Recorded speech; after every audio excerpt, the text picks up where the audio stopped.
and welcome to the Everyday Board Game Podcast with Daniel. And Daniel.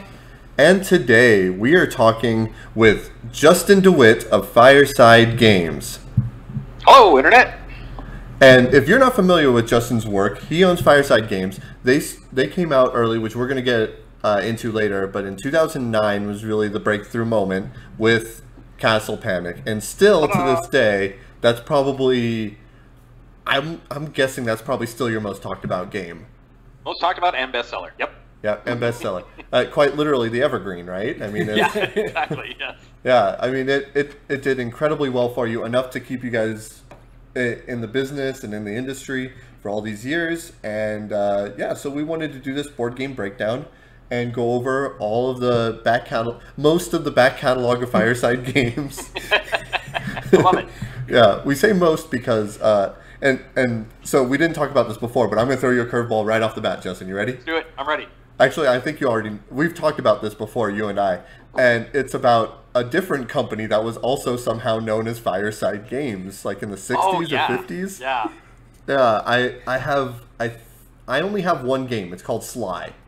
And that was by a Fireside Game company. And then most of what we get is the shut the box game.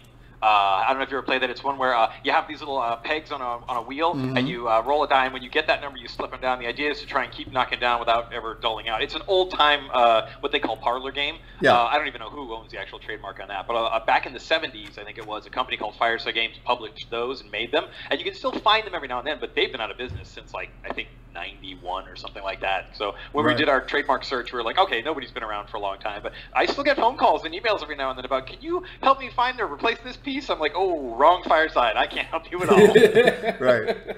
I mean, like, at what point, like, do you get so many calls that you just start carrying extra dice or pay? Honestly, right. We should just go buy it and start making it. Yeah. No, it's not worth it. I maybe like 2 a year kind of thing. It's not that bad. So. Oh, okay. Because that would be one story. Now, so on the Board Game Geek page, when we were looking at it, I was looking at all the games, and so there was one that I'm guessing was attributed to this original Fireside Games, but it's called like the Game of Birds. And it was from like 1896. It's so crazy. Yes, yep, that's another one of those ones. It's a parlor game that I don't think has an actual creator credit, or if it does, good for them for finding it. But yeah, it's one that they just happened to make. And nope, not us. Sorry, can't help you. So let's jump into the origins. What made you come up with the idea of Fireside Games as being your name? Well, I mean, when we decided we were going to run a game company, we were looking. The reason we did that is because after looking at some of my concepts that I had come up with as a game, we realized we kind of had a brand. Like, they all fit the same kind of feel. They were light. They were easy to get into. None of them were going to take more than like 2 hours max. It was this very family-friendly, easy to get into game. And this was back in the like late 90s, early 2000s kind of thing when I was tinkering with all this. And so like. There's still the company. You had your big companies. You had your Fantasy Flights, and Z-Man was getting big at that point. And we were sort of like, well, we don't really fit with any of them exactly. We're something different, and we just basically started brainstorming. I think I still have the sheet somewhere. We got one of those giant sheets of butcher paper and just wrote down every name that came to us. And there are some just terrible ideas on there. Just some are clever, but like too clever for their own good. And one of the things that we came back to was we love this idea of bringing people together to play games. This is very much like, this is not beat your opponent, crush them into dust. This is more like get the family together, get your friends together, have a good time, have some beer and pretzels, play games, and come away going, that was great, let's do it again next weekend. That was really the heart and soul of what we wanted to do with our company. And it made sense to have this sense of coming together. And we started thinking about things like the fireside chat, sitting down by the fire to play some games, and just this sort of cozy feel it had. Rather than using like everything's burning games, we weren't looking for that sort of thing. It was more like this idea of something friendly, something casual, something not too intimidating either. We didn't want any name that would scare anybody off. And the more we played around with it, I think we ended up like 5 candidates at the end, and Fireside kept coming back up as it just worked really well. And then when we did the copyright search, it was really easy to go like, oh, only one company and they've been gone for a while. We didn't know their games were still like out there. And so we just kind of settled on that one. And honestly, once we made that call, by like the day after we'd made that decision and talking about it, sketching out ideas for logos, it was like, oh yeah, I love this. This is what we want. And it's worked out really, really well. It really does encapsulate the kind of feel we're going for. And just, yeah, I've never looked back on that. It's been been a good choice. That's awesome. Nice. Yeah. Interesting side note, our logo is also one of the ones I'm the most proud of. If you've ever looked close at our logo, most people don't notice this, but there's an F and an S in our logo if you look at how the flame is split. Oh, I see that. Yeah, it's in the, I guess what the red's on the outside. Yes, Yes. There's a reason it's shaped so weird. It's so I can include those two letters on it. Yeah. So as a graphic designer, I was very proud of that. It's one of my favorite logos, and it just happens to be for my company, so that's good. That's really intriguing. Yeah, every time I talk to you, I learn something brand new. This is fantastic. I've been looking at that logo for years now, and I've never noticed that. That's cool. Right, and it's a weird shape. Like the flame isn't a traditional fire shape that usually, is kind of pyramidal. It's got this weird curve to it. That's why I could get the S on the side. So yeah. That's awesome. Nice. So you said you were a graphic designer before that. Yeah, that was one of many talents and things I did. I graduated from college with a degree in graphic design and illustration, and so I did graphic design work for a while, making logos and pamphlets and flyers. And then I ended up, my passion was animation. I actually wanted to go be a Disney animator until I realized I had to live in California and had to get a degree from Cal Arts back then. I was like, I'm not going to be able to do that. So where else can I go? Well, there was a lot of video game work going on in Seattle where I lived at the time. So I was like, all right, I'm going to get a job in video game animation. And long story short, I ended up doing some video game work, some CD-ROM training work. That was really big back in the 90s and the 2000s. So like, if you've ever taken a course from Microsoft on their C++ and you learned from a CD-ROM the basics, I am probably the guy who did the animation on that. So, hooray. That's awesome. Nice. Yeah. So my bigger claim to fame, though, was probably when I worked for a company called Humongous Entertainment. They did 2D animation on CD-ROM games back in the late 90s, early 2000s. And they were known mostly, Pajama Sam was a big thing for them and such. They got the Blue's Clues license back when that was huge. And I ended up being the animation lead for the Blue's Birthday Adventure CD-ROM game, where you go around and help Blue find all sorts of clues and things, and it leads to a big birthday party. And that was like amazingly fun, but an insane amount of work. But yeah, so yeah, if you scroll through the credits in that, you will see my name come up. So there you go. That's cool. That's cool. Yeah, like Kurt Covert from last week that we filmed his. He's a graphic designer too. Oh, his stories are crazy. Kurt has made products that like you probably played with. It's ridiculous. Yeah, his sidewalk chalk thing and all that. Oh, it's wild. I don't think we asked about it. Now we got to have him back on. You got to get back on. He's got to talk about it. His career in advertising alone is worth a whole podcast. Kurt's an amazing guy. He's got so much of interesting story. He's a guy that every time I sit down with, I learn something new about him. Yeah. I mean that. So now, like that just makes me feel even silly as being a board game designer, and then I always tell people like, look, I'm not a graphic designer. Don't judge me by the art, quote unquote, that I put in my games. Yeah. That's cool. Trust me, that's the one thing I get him on all the time. Nice. All right, so before we get into the games, I have one more question, and that's because you formed this company with your wife, Anne-Marie. Well, a lot of the games are co-designed by you or even by her. What do you want to? How did you two meet? Well, I like to say we met in rehab because we were working at a hospital at the same time in the rehabilitation department for like physical therapy and occupational therapy. She was a speech pathologist. I was working at the front counter doing some data entry, scheduling type stuff. But anyway, it counts. I like to say we met in rehab, though, just to scare people. And we hit it off right away. Knew she was the one. And for years afterwards, she and I had talked about, all the things we like to do together. We like to travel, we like to do this, we like to do that. We talked about running a company because we both had various jobs over the years. We're like, my bosses are making decisions I don't think are good. I think I could make better decisions. One of my taglines early on when I was so frustrated was, I could run a company as bad as this company's being run. So I started getting very cocky. And I finally put my money where my mouth is, and we started investing in savings. We knew we wanted to do something. We had talked about doing some kind of a franchise opportunity, or maybe running like our own business with a couple of different weird ideas we had. But when I started designing games in the 2000-ish, 2001, and if people started wanting to play those games, they weren't even though they were just backs of cards and pieces of paper and cut up bits of cardboard. It's like, we may have something here. This is actually pretty good. That's when we decided, well, why don't we run a game company? Because this was kind of new at the time. There weren't a lot of them out there. Right. And we were like, hey, let's be dumb and blow all our savings on a game company, and it ended up working. Part of it is she's brilliant, so she operates as the CEO because she's got the head for numbers, she knows business strategy, she's got great marketing ideas, and she's a great designer. So she's kind of the all-in-one package. I, on the other hand, had the graphic design skills, the game design passion. I knew how to get things printed. I knew about the industry because I'd worked for Steve Jackson Games for a little while, so I knew like how distribution worked and all that. So when you put it together, we kind of had the perfect set of skills to do something like this. And so we did. We pulled the trigger, and it went great. Castle Panic sold really well. We'll get to that when we talk about Castle Panic. But basically, we launched this company. It's been kind of gangbusters ever since. So, yeah, she handles most of the day-to-day business planning, the long-term strategy, a lot of the CEO type role you'd expect. And I have become what we call the chief creative officer. I review the games we get in. I handle the graphics, the art design, art direction.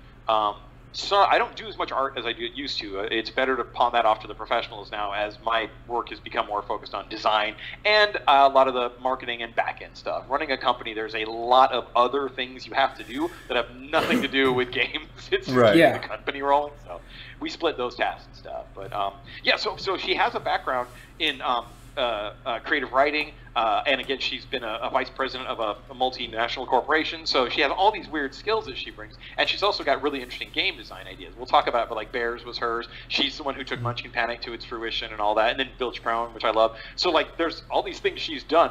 Lately, she's been kind of buried in the CEO role, but she keeps talking almost every other day. I want to get back to game design. I got this idea. I want to make this game. So I'm sure you will see her on another one very soon. Cool. Awesome. Then so you brought up Castle Panic. Let's jump right into it. That is the bread and butter, Castle Panic. Yep. How did this come to case? What's the story behind it? Right. So at the time, I was making a bunch of other games. Most of which were just your standard competitive games. I had one in particular that was Giant Robots. It was like based on Gundam. And one of the things I loved about it is there were times when players would team up on to work together on something, and it was usually to beat up on another guy. But there were these moments where it was just organically becoming a co-op game. And I was fascinated by that, because at the time, the only ones I knew that were out there were like Arkham Horror and the old Lord of the Rings, Ren and Itsu's Lord of the Rings. So co-op was kind of like new. And it was weird. It worked very different every time you bumped into it. Pandemic wasn't out yet, so I was fascinated by this idea of players working together is neat. How can we make that be a thing? And I started just kind of stewing on that. It's kind of how I work. And I kind of had this vision in my head of players working together against a common threat, all for one for all kind of thing. And it started out originally, it was going to be either like a pirate ship, or I thought maybe a spaceship, or just started thinking, what are the things people do as a team where you all really are on the same side? I should back up and say Shadows over Camelot was out. So you had the trader mechanic with the co-op. Right. Yeah. But I didn't want that. I wanted more of a legit co-op, because I thought it was really fun to see when people basically are willing to go to the mat for each other. And one of the things that came up was the castle idea, defending a castle from an oncoming siege of monsters.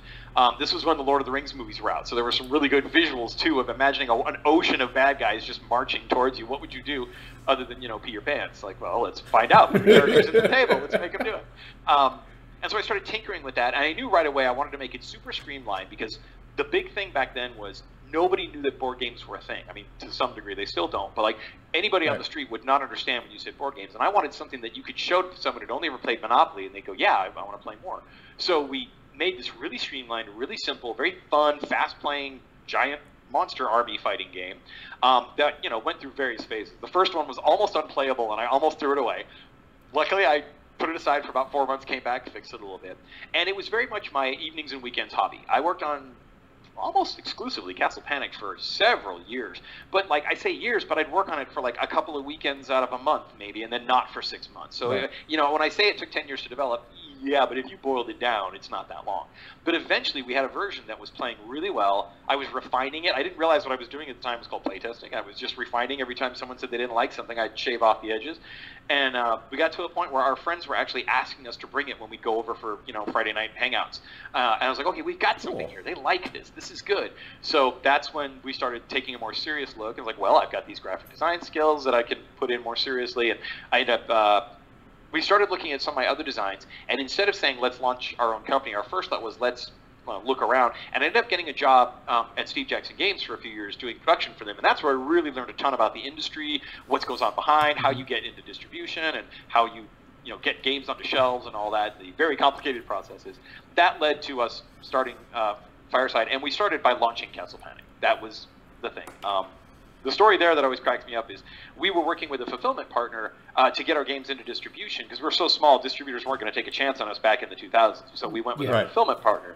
And they were like, look, we love the game. We think it's great, but you're unknown. Your game's unknown. And the market's kind of crazy. Why don't you print like 500? We're like, we can't. There was nobody back then that would print 500 copies. It was usually 5,000 minimum. I found a company that would do 3,500. And we're like, okay, we'll just print 3,500. We'll have like 4 or 5 years worth of inventory, whatever. That's cool. We'll sell it. If there's a bump, we'll be able to cover it, whatever. Yeah, we sold out in 10 weeks. There's an immediately just blown away by the demand. I spent literally the next year pretty much doing nothing but trying to keep up with that demand or working with our printer to bump up print runs and trying to figure out where we're going to pay for that because the money hadn't come in yet. So we had to sort of like leapfrog payments and things. And then just work our way through that. So if you look at our calendar, there's a 2009 Castle Panic's release, and our next game doesn't come out to 2011. And it's partly because like we were not sure. We were sort of betting the farm on Castle Panic as let's do this and see how it goes. And we either lose money and say, well, we tried, or it works. We weren't ready for it to work that well. It's just like, whoa, people really want this. Okay, I got to go get more games cranking and take all those ideas for Wizard's Tower and start working on that. So, yeah.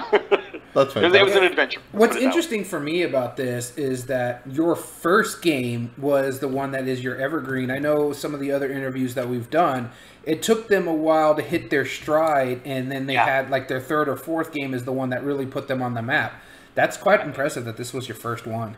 It's weird, and it's also that weird, I won't say one-hit wonder because I think we legit have other hits, but most people know us for Castle Panic. The big thing is, sorry, the printer's making weird noises with me. The thing is, like, it gave us such a weird view of success. We began thinking, well, if it doesn't sell like Castle Panic, it's no good, you know? We're like, no, Castle Panic's an exception. Most games don't sell that well.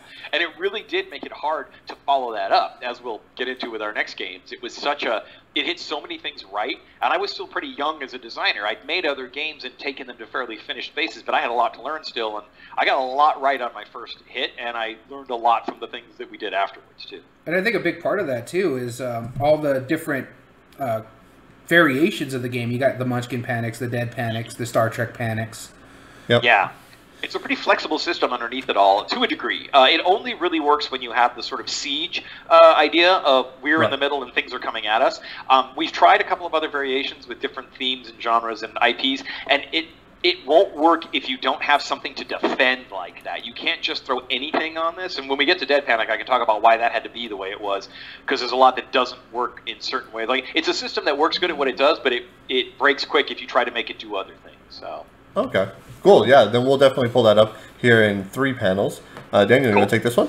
So the next game on our list here is Bloodsuckers, and I'm going to be truthfully honest, I've never even heard of this game before today. And I have owned it, and I've played it before as well. But I'm curious to hear what you think, because this is a 2-player game, and I see that you and your wife co-designed it. That was the playtesting, I'm guessing. Yeah, that was definitely a lot of them, yeah.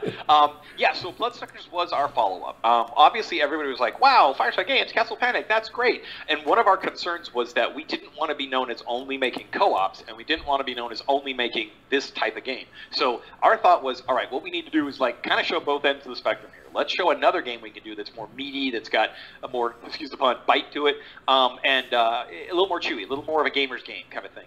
And I had this idea I've been tinkering with for a while of humans versus vampires, but instead of the classic story of, oh, no, there might be a vampire in our town, let's find out if it's true. It's like, no, these guys know there's vampires. They are trained in how to kill them, and they are going after the vampires. So it's literally like 2 armies. So a little bit more like Blade 2 or something like that. That's very much the inspiration for this, was that like 30 Days a Night, Blade 2. This is not so much classic Dracula. This is more After Dusk, that kind of thing. We're talking modern vampires, very gritty, very, going after them. But it was really fun to play with the mythology of, okay, well, what happens when you shoot a vampire with a gun? Silver bullets, who cares? Blade says they do, but no other mythology on the planet does. So it was really interesting to do a lot of research. And what we ended up with at first was a much different game than what we got published. It was a sort of area control, I guess is barely the way to describe it. It was basically a map of a town, and you were going to go around the town hunting for whichever side you were against. So if you were the hunters, you were looking for the vampires during the day, because at night you needed to run away. They were way too strong. And at night, the vampires came after you. It was neat, but it was really complicated. It had a lot of bits and pieces. And the first company we showed it to was obviously needed more work, and it felt a little bit like maybe it was off target for our brand too. So it's like, okay, what do we need to do to get a little more closer to our brand? And we ended up reinventing this much more streamlined two-player game. So now what we have is very much card-driven combat. Still has a couple of very neat ideas though, where you're trying to control areas in a town with a cool little dial system. You'll battle each of those areas once, and somebody's going to win. And you have like a team of characters. Your characters have different like special powers they'll give you, just kind of limited special powers, not super deep. But the idea being you're deploying your team, physically putting them out there at risk because they can get killed, and then you're playing cards from your deck, your hunter deck or your vampire deck, whichever you are, to try and boost their attacks, take things over. And the whole thing orients around the idea of there are innocent civilians in the middle, and you're essentially having a tug of war over them. You're trying to go to this location, like the nightclub or whatever, and pull the most innocent civilians to your side, and because you're going to recruit them. If you're the hunter, they're going to turn into hunters. If you're the vampire, they're going to turn into vampires. You get more characters that way. And it's a slugfest. The game does not pull its punches. It's mean. And it also is one of those games that both decks are kind of asymmetrical, but they're balanced in a way that you really need to look at the whole spectrum to see. The problem is they're so balanced that if you play as the hunters, you feel that the vampires are too powerful. If you play as the vampires, you feel that the hunters are too powerful. And it turns out people don't really like that. That's not an emotion people want to have when they're playing. They want to feel like they did good versus like, I barely pulled it out or you beat me because your deck's broken. So I still like the game, and I will play it. I think we have it. Yeah, we have it up there. We'll play it every now and then just for fun. But it's mean. It's also the kind of game where your turn is essentially you just beating on the other guy, and then they beat on you, and then you beat on them, and they beat on you. So looking back, there's a lot we could have improved. I'm a better designer now. I could have made a better version of that game. But for what it was, it's neat. It scratches an itch we didn't have, and fills a void we didn't have. But it just didn't resonate with people. I'm sure you can read comments on why people liked and didn't, but I do think part of it was like it felt unbalanced. It was too much take that without any real response, not enough control, and it almost feels like a CCG, but it's not. It doesn't go anywhere. There's no decks to expand or anything. Right. And it was not a great seller for us. So as a follow-up, it definitely did not scratch the same itch. I think too many people thought they were going to get Castle Panic 2, and this is very much not. This is not Castle Panic 2, right. Yeah, so I think that's part of the problem. We were a little too dramatic in our broadening of the spectrum and shocked a few people. Yeah, no, and see, well, this is why I like talking to you as a designer perspective, is because you're willing to look back on there, and I found that only the successful designers are the ones who go back and go, hey, look, this product didn't work for this reason, XYZ, and we can reflect on that, and we can see how if we wanted to, how we can improve it. That's a really neat retrospective. Yeah, I think you have to have the ability to look back at your own stuff like that and be critical. I mean, I can be critical about any of our games, even our hits. The trick there is that I still love that world that we were building. It was this really gritty. I've never seen a take on vampires like it. Like, basically, if someone would make that movie for me, I'd be happy. I just want to see this world because it's a really neat world. We've talked about doing an RPG for this setting even just because it is so interesting. It has such a weird mix of classic mythology and new twists and stuff that I'd almost like to revisit it someday and come back with a better game. But honestly, the problem is all the detail I want to put in, I don't know that a game's the best format. An RPG might be the way to go, and we haven't done RPGs before, so... And we have other products that are more hot. That's just one where I'm like, I want to get it right, Right. So the everlasting goal. Cool. Yeah. Well, then let's jump on to the next one. Definitely a very different game, Bears. Oh my gosh, yeah. So Bears is actually pretty hilarious. We were...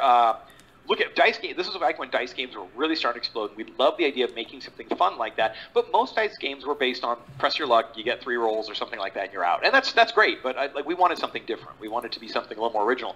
And we've been toying with a few ideas, but nothing really was sticking. And then we went camping with some friends. And their twin daughters, played this game called Save Me from the Bear, where when they would do it whenever they got bored. They went in the tent. One of them would fall down and say, "Help, help, save me from the bear," and the other one would pick them up, and then that one would fall down and say, "Help, help, save me from the bear." And we were just cracking up, and we were all sitting around the fire having a few drinks, and my friend was like, "Yeah, that's ours. You can't have that Fireside. That's our game." And we laughed, and we're like, "Oh yeah, well now we're going to do it." And we went home, and Emma and I were both like, "I kind of want to make a game out of that. Like, we should do that. We should totally do that."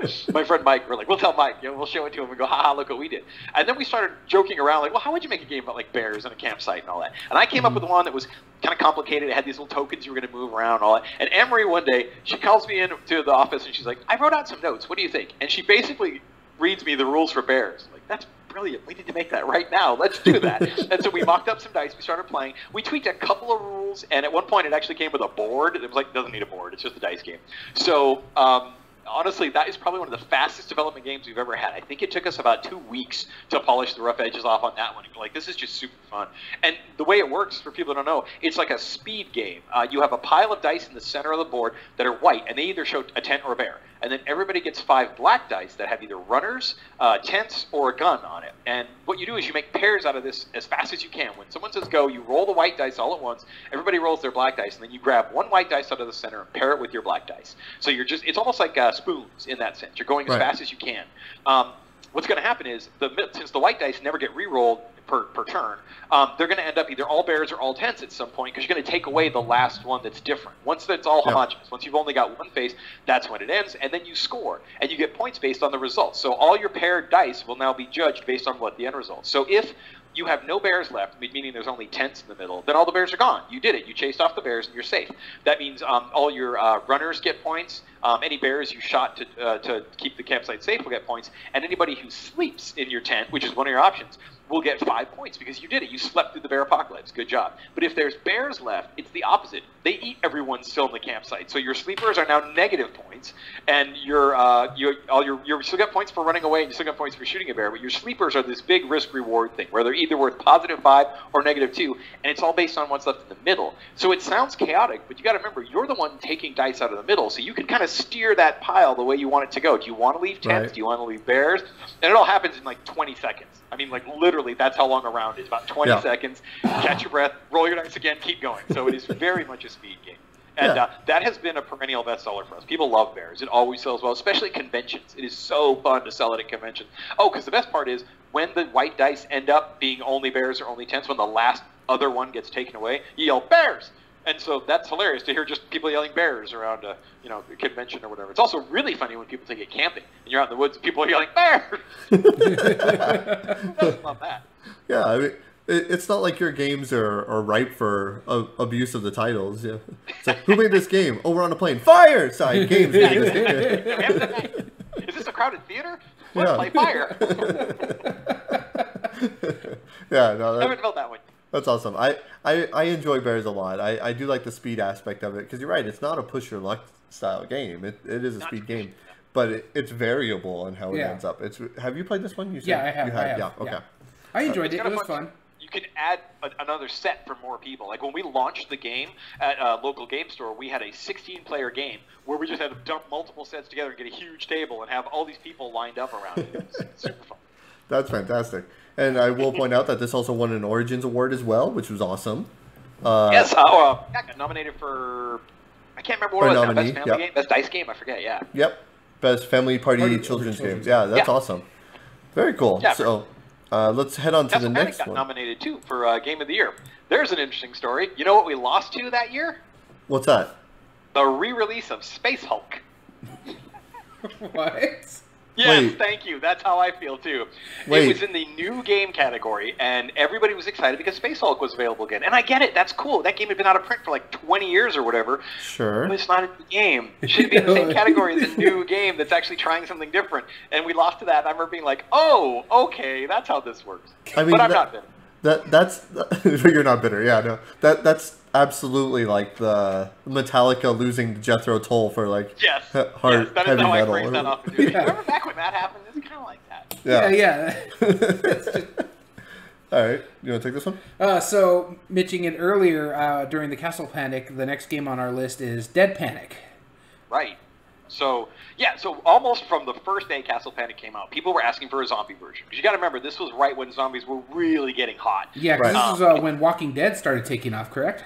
A little before, even. Yeah, Walking Dead was getting big. I think we just had that the remake of Dawn of the Dead, I think it was, the one in the shopping mall. That was really popular. Zombicide was out. There were a lot of zombie games. Zombies they were everywhere. So, like, again, you got to remember, the pop culture snapshot was zombies were huge. Yeah. And I thought we were actually too late to the zombie craze. I'm like, I don't know if we can make a zombie game. Feels like that's kind of over, but no, it wasn't.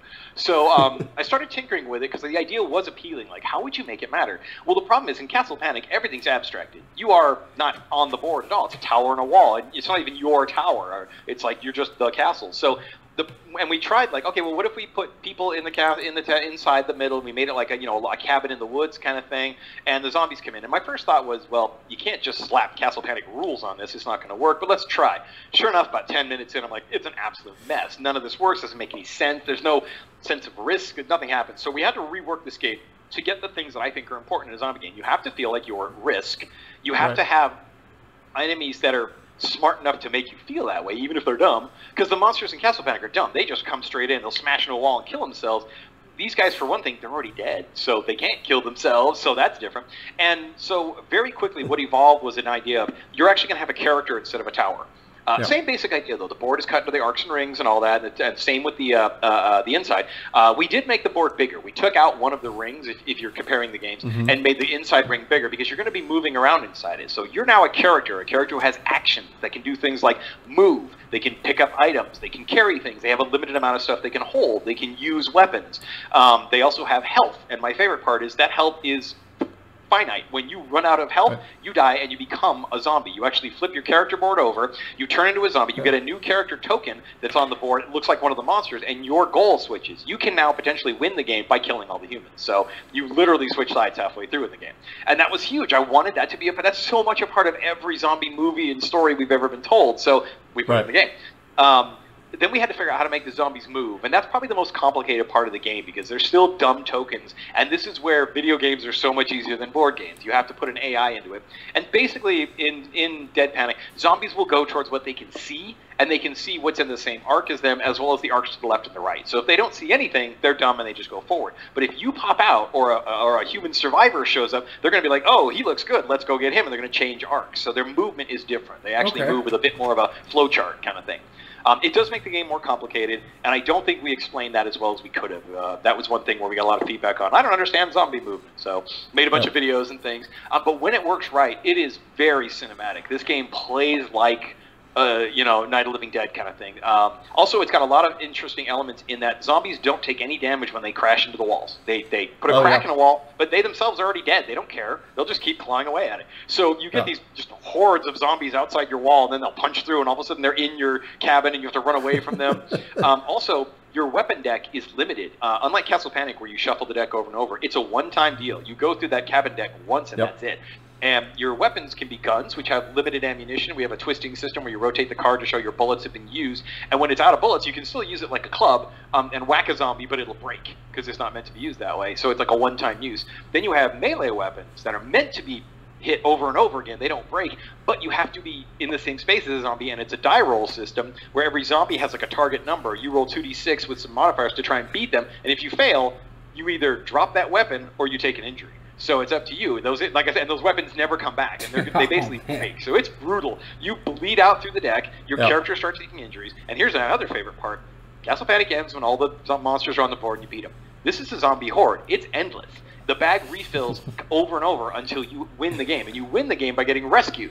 That involves there are 3 human survivors in the bag. You put them on the board, but they're meat. So as soon as they show up on the board, all zombies go, "Yum, let's eat this guy," and they're carrying radio pieces. They will try to reach the cabin. They might reach the cabin. More than often, they don't. And when they die, not only do they turn into zombies, but they drop the radio piece out on the board, not in the castle. So you have to leave the cabin, go outside, pick it up, which takes one of your actions, run back in, and then eventually, when you have all 3 pieces, it's a little puzzle. You put the little puzzle pieces together, and you can now call for help. That brings a van, which sounds great, except the van parks out the farthest ring away from you and doesn't move. It just sits there and waits for you to get out to it. So you have to leave the cabin, run outside. Again, as soon as you step outside, all the zombies come to get you. And hopefully you make it alive into the van, and then you leave and drive away. So, yeah, very different in terms of how it plays, how the deck works, how you take injuries, how it ends. It's very different than Castle Panic. And that was one of the hardest things from a marketing point of view. Everybody thought it was just Castle Panic with zombies. And it's like, think that through for a minute. How boring would that be? That doesn't work. Like, you have to have all the fun things in a zombie movie to make it a good zombie game. So yeah, that makes a lot of sense. And so we'll very briefly talk about the other offshoots of Castle Panic as well. There was also Munchkin Panic, which I mean, you mentioned that you worked for Steve Jackson Games. That I'm assuming that was part of the appeal and also part of the leverage that you could use the Munchkin IP, which is in the board game industry, that's a huge IP. Right. Yeah. Yeah, it was. I mean, like I said, I worked for them up until basically I started Fireside. I actually ended up going back for about 9 months because I needed to pay for shipping. And I'm really good friends with all of them. Phil Reed's one of my best friends, so he and I are always talking and hanging out. And we used to joke about, yeah, we should do Munchkin Panic. Ha ha ha! Wouldn't that be funny? And I was like, no, leave me alone. You know. And then one day we started. It was a Gamma. We were out at dinner and we started joking about it. And then we started talking. Yeah, you could do this with the cards. And oh, what if the monsters did this? And all of a sudden we stopped and went, uh-oh, this is a game, isn't it? And we were like, yeah, we should talk about this. And basically, Steve and Phil are both good friends of mine, and they were like, this sounds great, let's do it. We were working with Andrew Hacker, too, to make sure, like, were we getting the right Munchkin feel? And then we started thinking, okay, now how do you do this in Castle Panic? And the whole idea was, okay, Castle Panic has the Master Slayer, where you keep what you kill for points. Yeah. Let's just take that and crank it to 11. It's all about monster points. You don't even care about the castle. Like, oh, so what if the castle goes down? I have more dead monsters than you, I win. And it's all about backstabbing, stealing from each other. We put a little mini expansion that actually lets you do things like make the monster stronger, because you're in the lead and you want them to finish out the tower so you'd end the game with the most monster points. It's very, very Munchkin-y, but it's not just Munchkin. It's our game and theirs together. Yeah.